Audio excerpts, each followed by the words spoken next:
I'm gonna show you something I'm doing here. So, making a guard for the muffler because my foot hits. So what I've done is taken this prepreg carbon and I've wrapped it around this can and put packing tape around it to hold it tightly against the can.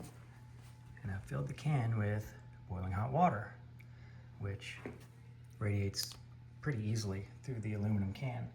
I'll also put it in a higher temperature area to cure, but this will help the inside cure as fast as the outside when I put it in the higher temperature.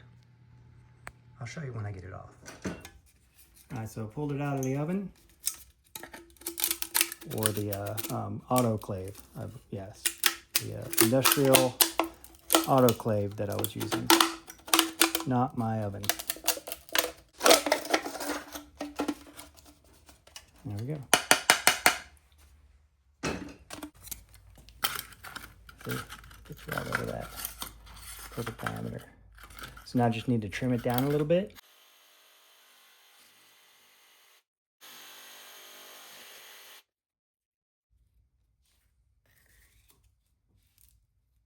Okay, so I trimmed it up and I put a little slot in there, and I'll just boop right over the top there.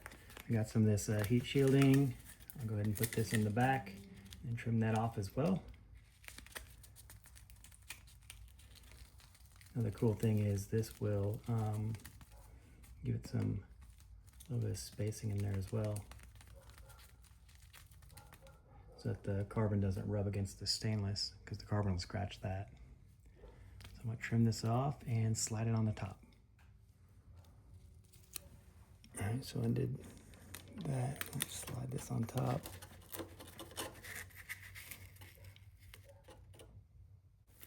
Oh, there we go.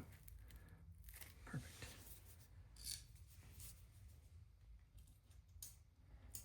All right, I'm going to put this bolt back in and then secure that with some safety wire. There. All right, there it is. Good to go.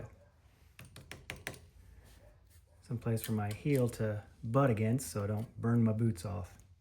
I like it. Pretty easy.